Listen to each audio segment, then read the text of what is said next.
All right, let's dive in. Today we're heading way back to ancient Greece to explore the ideas of Anaximenes. This philosopher, he had some pretty interesting thoughts about the world around us. You sent us some excerpts on him, so let's see what we can find. It seems Anaximenes, well, he had a thing for air. Oh, he did. Anaximenes, he really believed that air, it was the fundamental principle of the whole universe, the arche, like the ultimate starting point. Like everything comes from air, in his view. So like instead of seeing all these different things around us, water, rocks, fire, all that, he just saw air in different forms. That's kind of a wild way to see things. It is. And get this, he wasn't the first one to try to find this fundamental principle, this arche.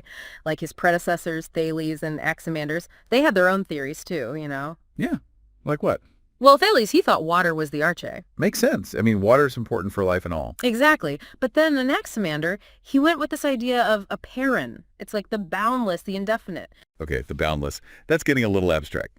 So why air for Anaximenes? What was so special about air to him? Well, air's all around us, right? It's essential for life. And it's always changing. Anaximenes believed that everything in the universe, it was just air in different states of density. So a rock and fire, those are just dense air. Basically, when air thins out, he called it rarefaction. It becomes fire. Oh, like when you blow on embers to make the fire grow. Exactly. And when air thickens up, he called it condensation. It becomes, well, first wind, then clouds, then water, then earth, and finally stones. So a roaring fire, a big solid rock, it's all just air playing dress up. Quite the imagination. It is. But there's more. He didn't just see air as some passive thing. He saw it as an active force driving the changes in the universe. Almost like a life force in a way. Yeah, exactly. That's actually a concept that would later, they called it pneuma in ancient Greek thought. Pneuma, like breath, spirit. It makes you think differently about air, like its connection to life. It does. And that idea of pneuma, it came up a lot in later schools of thought, especially Stoicism. We can talk about that more later. But for now, let's stick with Anaximenes and his buddies. We've got Thales with water, Anaximander with the boundless apeiron, and then Anaximenes with his air. How would you say their approaches were different? Well, it seems like they were all trying to find a way to make the universe simpler, like find that one thing that explains it all. But they went about it in different ways. Like Thales, he picked something very concrete, something we can see and touch, water. And then Anaximander, he went for something much more abstract, this boundless thing. And then Anaximenes, he's somewhere in between. Air, it's something we experience all the time. But it's also kind of mysterious, sort of invisible. That's a really good point. They were all trying to find that one basic unity. But how they chose their arche, it tells us a lot about how they thought about things. For Thales, the answer was right there in front of us. For Anaximander, it was beyond what we can directly experience. And for Anaximenes, it was something both familiar and mysterious. It's shaping the world all around us. And what about their explanations for change, how things transform? It seems like that was a big deal for them. Well, it was. Change was huge. For Anaximander, he focused on the cosmos as a whole, its inherent dynamism, but he didn't really get into specifics. Right. And Anaximenes, though, he took it a step further. He actually proposed a mechanism for how change happens, how one thing becomes another. He saw it as a constant back and forth of thinning and thickening, all driven by the energy of air itself. So things don't just change randomly. There's a specific process, sort of dance of air driving it all. Exactly. And by saying this process, it's all about air, Anaximenes, he gave air an active role, like a vital force in shaping the whole universe. This idea of air as a life force, it's something you see in so many different cultures and traditions. How so? Well, like the importance of breath in meditation, or prana in yogic traditions. It seems like Anaximenes, he was onto something really fundamental about how we understand life and the universe. But let's get back to ancient Greece for a second. This idea of pneuma, did it actually impact how they thought about medicine back then? Oh, absolutely. Pneuma was a big deal in ancient Greek medicine. They saw it as the vital force that animates the body, and they believed that if the flow of pneuma got messed up, you'd get sick, like a disruption in this vital air causes disease. Wow, that's a powerful image. So breathing, it wasn't just essential for life, it was also about maintaining this delicate balance for good health. Exactly. And respiration, breathing, it was seen as the key link between the body and the soul. Like the very air we breathe, it carries the essence of life itself. It's like they saw this deep connection between the air outside of us and this vital force inside. It's poetic in a way. It is. It is. And these ideas, they really set the stage for later medical theories. Now, the Hippocratic school, they came along a couple of centuries later. They didn't focus entirely on pneuma, but they did stress the importance of balance of bodily fluids, the humors, to stay healthy. That idea of balance and flow, it was central to Anaximenes' view of air, and it stayed influential.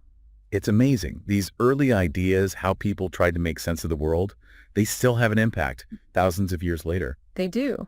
But Anaximenes, he wasn't alone in thinking about these fundamental elements of the universe. There was another pre-Socratic philosopher, Empedocles. He had a different take on things. Right. Empedocles. He's the one with the four elements, right? Earth, water, air, and fire. That's him. Unlike Anaximenes, who thought air was the source of all the other elements, Empedocles, he said all four elements were fundamental. They interacted with each other. Through forces he called love and strife, to create everything in the cosmos. So for Empedocles, air was just one part of the team, whereas for Anaximenes, air was the star of the show. You got it. It's interesting to compare them. Anaximenes, he focused on the power of one element to transform.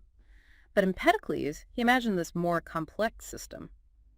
Cosmic dance with multiple elements, driven by these opposing forces of attraction and separation. It's fascinating how these early thinkers, how they tried to tackle these questions about reality. They were really laying the groundwork for centuries of philosophy and science. Absolutely. But, they were driven to understand the world through observation, reason, all that. But how much do you think their ideas were also shaped by religion and the mythology of their time? After all, ancient Greece, it was a world full of stories about gods, goddesses, and the forces of nature. That's a good point. It's impossible to separate their thinking from their culture. So how might we see those influences in Anaximenes' work? Well, let's look at his idea about air, that air is everywhere, it gives life to everything. That could be seen as a kind of pantheism, the belief that God, it's identical with nature, the idea of a divine force in everything that was definitely present in Greek mythology. So maybe he took that pre-existing idea and made it more specific. Instead of just saying divine breath, he said, hey, this force, it's air. Exactly. But even with those influences, you have to admit, Anaximenes, he was taking a big step towards a more rational approach. He was trying to explain the universe with natural principles, not just relying on myths and stories. So a shift from just stories, mythos, to seeking explanations through reason, logos. Exactly. That shift, it was a defining feature of those pre-Socratic philosophers. They were laying the groundwork for a whole new way of understanding the world, and that would eventually lead to Western philosophy and science as we know it. It's incredible the impact these early thinkers had. It is, and their ideas, they still resonate today. We should delve a bit deeper into how Anaximenes' thinking about air and pneuma influenced later schools of thought, especially Stoicism, which we touched on earlier. I'm all ears. Stoicism has always been intriguing. Weren't they all about virtue and living in tune with nature? They were, and they were deeply influenced by Anaximenes, especially his ideas about air and pneuma. The Stoics, they were big on this concept of logos, the rational principle that governs everything, and they saw pneuma as a manifestation of that logos, like a divine breath or fire that's in everything. It holds the cosmos together. So they took this idea, this life-giving air, and made it even more profound, connecting it to their own ideas about reason and order. Precisely. For them, pneuma, it wasn't just a life force. It was the essence of reason and order in the universe, like the glue that holds it all together. So they saw pneuma as this kind of invisible hand guiding the cosmos, from the movement of stars to plants growing. Exactly. And this idea, it shaped their ethics. They believed that to live in accordance with nature, you had to align yourself with this rational order, with the flow of pneuma. So being virtuous meant being in sync with this cosmic breath. You could put it that way. It was about knowing your place in this interconnected web of existence and striving to live in harmony with it. It really makes you think how these ancient ideas about air and breath, they still resonate even today. How so? Well, you see the importance of breath work in different spiritual practices. And there's all this emphasis on clean air and protecting the environment. That's true. Those ideas are more relevant than ever. And they're rooted in these ancient philosophical questions about the nature of the world and our place in it. Okay, but before we get too far ahead of ourselves, let's stay in ancient Greece a bit longer. We haven't touched on one big topic yet, the soul. With all this talk of air and pneuma, how did Anaximenes view the soul? Good point.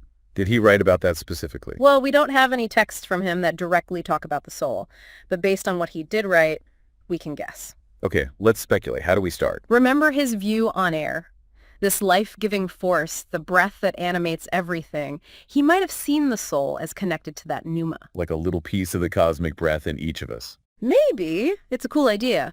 But other philosophers, they had different views.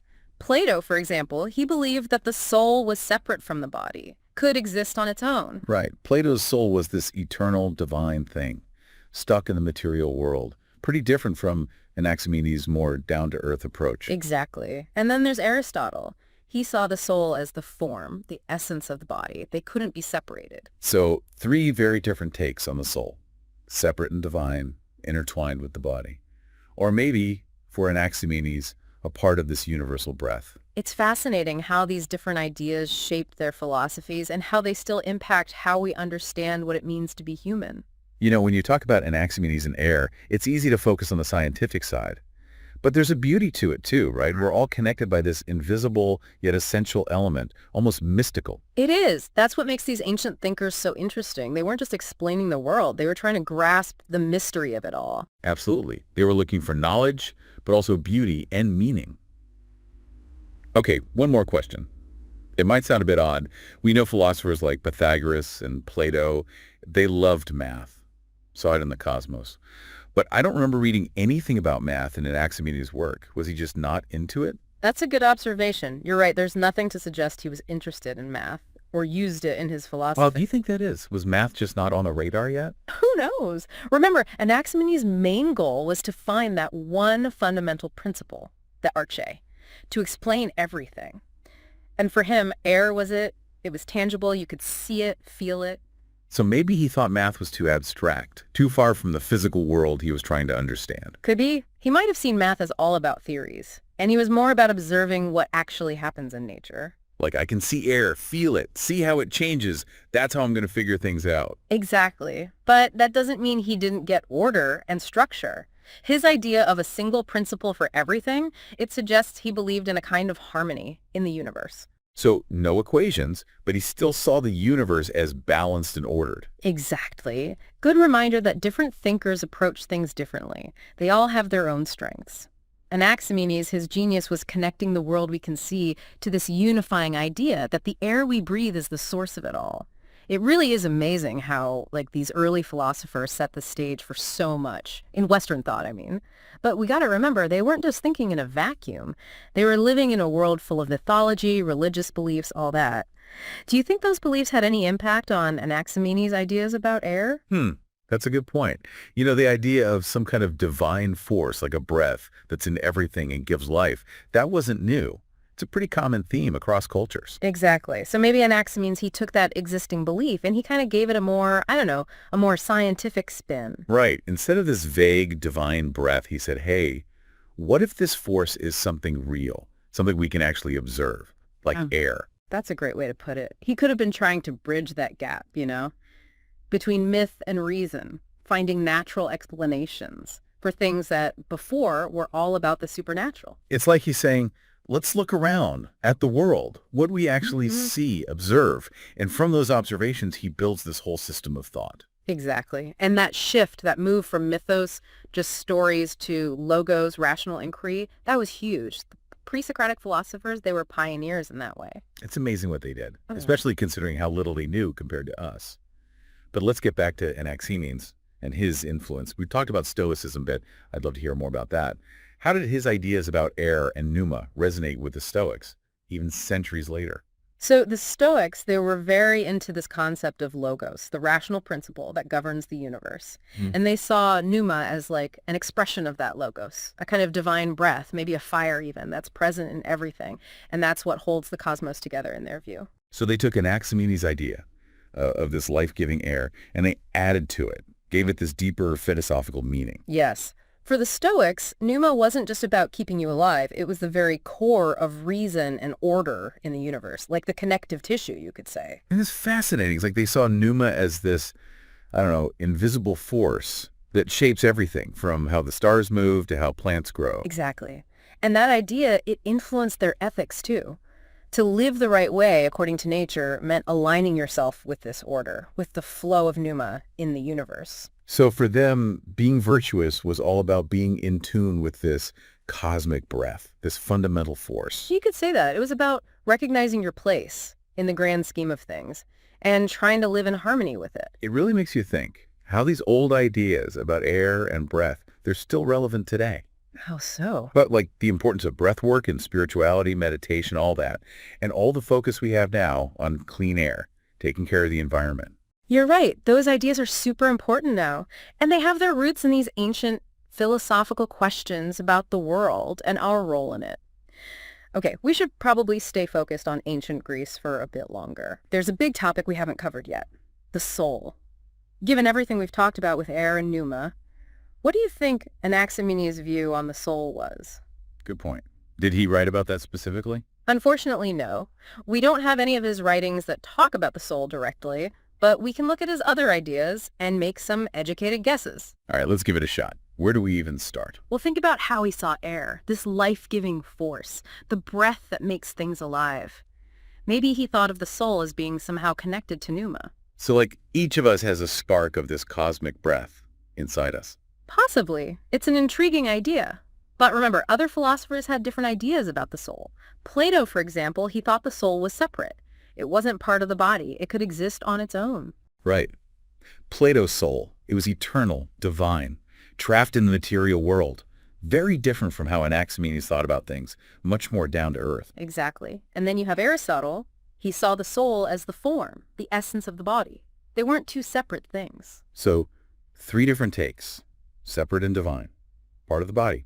Or maybe, for Anaximenes, a piece of this universal breath. It's fascinating, isn't it, how these different views shape their philosophies and how they still influence us today, how we think about what it means to be human. You know, talking about Anaximenes and air, it's easy to focus on the scientific aspect, but there's also a kind of beauty to it, this idea that we're all connected by this invisible thing.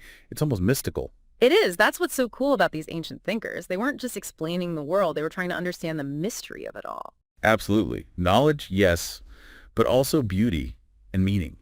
Okay, the last question. This might seem weird. We know that later philosophers, like Pythagoras and Plato, they loved math, saw it as part of the cosmos, but I don't remember anything about math in Anaximenes' work. Was he just not interested? That's a sharp observation. You're right. There's nothing to show he was into math or that he used it in his philosophy. Any ideas why? Was math just not a thing yet in philosophy? Hard to say for sure. Remember, Anaximenes, he was all about finding that one principle, that arche, that could explain the universe. And for him, air was it. It was something real, you could experience it. So you might have thought math was too abstract, too far removed from the world he could see and touch. Maybe.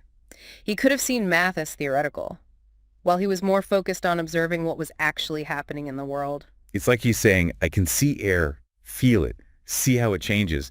That's where I'm going to find my answers. Exactly. That doesn't mean he didn't get order, structure. His idea of this one principle for everything, it implies a kind of cosmic harmony. He believed in that. So no equations, but he still saw balance and order in the universe. Exactly. And it's a good reminder that thinkers, they approach things differently. They all have their strengths. And Anaximenes, his brilliance was in connecting the world we see to this one big idea, that the air we breathe, it's the source of everything. I'm curious, though, what do you think Anaximenes would say about our modern understanding of the universe? About atoms, molecules, the vastness of space, all that. Oh, now that is a thought-provoking question. It's impossible to know for sure, but I'd love to think he'd be thrilled by everything we've discovered. Imagine showing him pictures from the Hubble telescope or trying to explain quantum mechanics. I bet he would be mind-blown.